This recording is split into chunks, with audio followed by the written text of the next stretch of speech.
o senhor pediu essa CPI? Eu não pedi a CPI. Quem pediu a CPI foi o vereador Nivaldo Eustáquio. Eu o procurei para falar que eu estava plenamente de acordo e apoiava a atitude de fazer a CPI para investigar, até para ver com muita clareza todos os fatos que aconteceu e tentar colocar um fim à boataria. Mas a iniciativa da CPI é do vereador Nivaldo Eustáquio. Ronan, em entrevista ao jornal Agora, o senhor se declarou inocente, né, e disse que nunca pegou nenhum centavo do hospital. A auditoria do Ministério Público mostrou que 3% do rombo é devido a gestão. O senhor saberia quem poderia ter causado esse rombo? Não faço nenhuma ideia e sou a pessoa mais interessada em saber se houve desvio de fato e para onde foi. Porque assim, tendo a plena consciência de eu não ter participado de nada disso, tinha pessoas muito próximas a mim, que até hoje eu mantenho plena confiança nessas pessoas, e eu gostaria de saber se fui traído por alguém, por uma situação assim. Eu sou a pessoa mais interessada em ver o extrato dessa auditoria para saber disso, porque assim, se a auditoria identificou um desvio, ela obviamente identificou para onde foi esse dinheiro. Então isso eu também tenho muito interesse em saber. Pois é, pode falar. O senhor também disse que parece que duas pessoas assinavam cheques na época. Um era o senhor e outra era uma segunda pessoa. Não, eram mais pessoas, não eram só duas pessoas. Assim, o que eu disse é o seguinte, que inclusive no relatório do DenaSUS, esse eu recebi, que foi a primeira auditoria feita assim que eu saí, dizia que eu deixava cheques assinados em branco.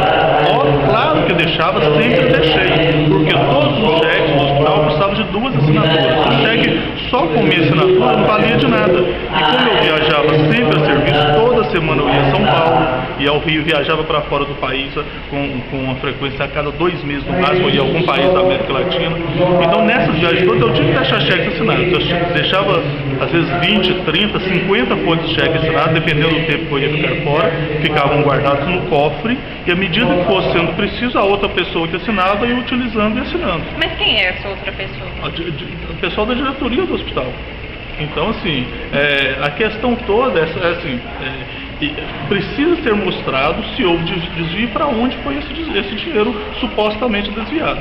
O hospital, por ser filantrópico, todo mês tem que dar um esclarecimento para o Ministério. Como que era esse esclarecimento de vocês e por que só depois que foi declarado esse desvio? Esclarecimento de quê? Tipo, A prestação de contas não é mensal, é anual. Todos os anos o promotor curador de fundações assinou as contas do hospital, todos os anos. Nunca deixou de assinar, nunca deixou de concordar. E nunca deu problema? Nunca deu problema. Então as contas estavam aprovadas? Oi? As contas foram aprovadas pelo promotor? Todos os anos foram assinadas. Antes de serem publicadas, as contas são publicadas anualmente. Antes de serem publicadas, ela vai antes com a promotoria e é assinado, passa pela promotoria todos os anos. Dona, outra coisa, o senhor disse que quando o senhor saiu a dívida era 70 mil reais, 70 milhões, e agora a dívida está em 130, 120, 130. Qual que é o que aconteceu nesse meio? Não, eu não sei de nada que aconteceu no hospital depois de março de 2012, foi quando eu saí. Eu não fui lá nem, assim, meu pai esteve internado lá durante mais de 30 dias, eu nem para visitá-lo eu fui lá. Então assim, eu nunca mais voltei lá, não sei o que aconteceu. Os empréstimos que eu fiz para a construção do hospital, a construção não foi uma decisão minha, a construção foi uma exigência do Estado, e isso existe documentos na própria fundação, que foi assinado por meu antecessor. E eu cumpri com isso. Para isso eu peguei dinheiro emprestado. O Estado nunca deu nenhum centavo, nem o Estado, nem o município, nem ninguém. Então eu tive que pegar dinheiro emprestado. Eu peguei emprestado para construção, para construir e equipar aquele prédio, eu peguei emprestado 35 milhões. E mais 7 milhões para acertar contas com fornecedores, tudo isso. Então foram 42 milhões de reais que eu peguei junto à Caixa Econômica Federal. Esses 42 milhões, tudo com juros pré-fixados e tempo pré-fixado. Esses empréstimos já terminaram o tempo, já foram pagos, que eram empréstimos feitos com a garantia do recebimento SUS. Já recebi a parcela do SUS devidamente descontado essa parcela. Então isso o tempo já venceu. Então assim, não dá para dizer que essa dívida que aumentou é por causa de juros. Agora, eu não sei o que aconteceu depois que eu saí. Ronan, não foi muito arriscado fazer um empréstimo ou construir um hospital sem ter o dinheiro já em caixa?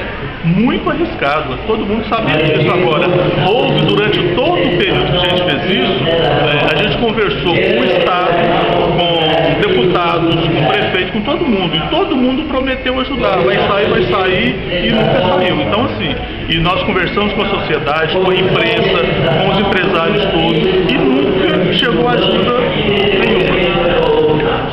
O que você tem a dizer à sua defesa? Minha defesa sobre primeiro As acusações. Primeiro assim, acusação formal não existe nenhuma. O que existe é pessoas falando coisas sem saber dos fatos. Eu nunca fui chamado pelo Ministério Público, pela polícia, como eu tenho ouvido falar aí. Eu estou morando em Divinópolis. Eu tomei a iniciativa de procurar o Ministério Público Federal e a Polícia Federal. Deixei lá o meu endereço, o meu telefone e me informando onde eu estou e que se precisar, e a informação do Ministério Público Federal, como a procuradora parece que está em licença médica, alguma coisa assim, eu não consegui falar. Fui recebido muito gentilmente pelo delegado regional da Polícia Federal, Dr. Daniel de Souza. Conversei com ele, contei para ele e deixei lá meus contatos para que, se houver alguma necessidade, se precisa explicar ou falar alguma coisa, estou à disposição. Mas nunca fui acusado de nada. E o que existe, na verdade, a maioria das coisas são pessoas que não sabem o que aconteceu e que acabam fazendo acusações, e aí a boataria se espalha de forma gigantesca. Ronan, por que falar só agora, né? E por que o senhor retornou agora para Divinópolis? Eu saí daqui para trabalhar. Eu fui trabalhar, inicialmente eu fui para Mato Grosso, trabalhei lá durante 6 meses, fui para outra empresa em Goiânia, então, até agora. Então, assim, por isso que eu voltei. Eu voltei porque eu perdi meu emprego lá exatamente por questões políticas de Divinópolis, por interferência lá com políticos do Estado, com o próprio governador, então, e aí eu fui demitido da empresa por causa disso. No entanto, assim, eu vim aqui a Divinópolis, eu estava morando fora, mas eu vim aqui a cada 15 dias, nos finais de semana, eu estava sempre aqui, durante a semana eu estava trabalhando, eu vim aqui nos finais de semana, a cada 15 dias. Agora, eu fiquei calado até agora por uma questão de sobrevivência.